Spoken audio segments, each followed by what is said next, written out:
Odisha plus खबर ही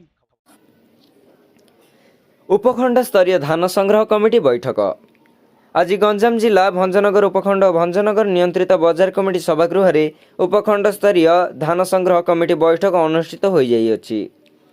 उपजिलापाल श्रीजुक्त उमाशंकर बेहेरा अध्यक्षता अनुष्ठित बैठक अतिरिक्त जोगाण अधिकारी श्री सुब्रजित सामंतराय, एआरसीएस श्री विजय कुमार साहू, आरएमसी संपादक श्री सुमंत साहू, उपखंड सूचना और लोक संपर्क अधिकारी श्री संतोष कुमार नायक मंचासीन थिले।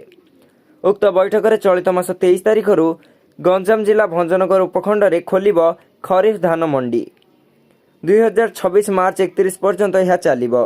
एने आज भंजनगर नियंत्रित बजार कमिटी सभागृह अनुष्ठित उपखंड स्तरीय धान संग्रह कमिटी बैठक में पर्यायक्रमे विभिन्न ब्लॉक मंडी धान क्रय निमंते विभिन्न विषय उपरे विशेष आलोचना करथिले। सेहीपरि चलित थर समस्त मंडी रे लागिथिबा सीसीटीवी को नहीं उपखंड मुख्यालय रे एक कंट्रोल रूम खोलाजिब। सेतिरे धान किणा बिकार समस्त कार्य निरीक्षण कराजिब। बैठक में उपखंडर समस्त गोष्ठी उन्नयन अधिकारी, तहसीलदार, सीडीपीओ, बीपीसी, एमआई समेत आरएमसी कर्मचारी, चाषी प्रतिनिधि, मिलर्स, समवाय समिति संपादक, महिला स्वयं सहायक दलर सदस्य जोग देइथिले। शेष उपखंड सूचना और लोक संपर्क अधिकारी संतोष कुमार नायक समस्त को धन्यवाद अर्पण करथिले। Ganjam Bhanjanagar Ashok Kumar Nayak report, Odisha plus.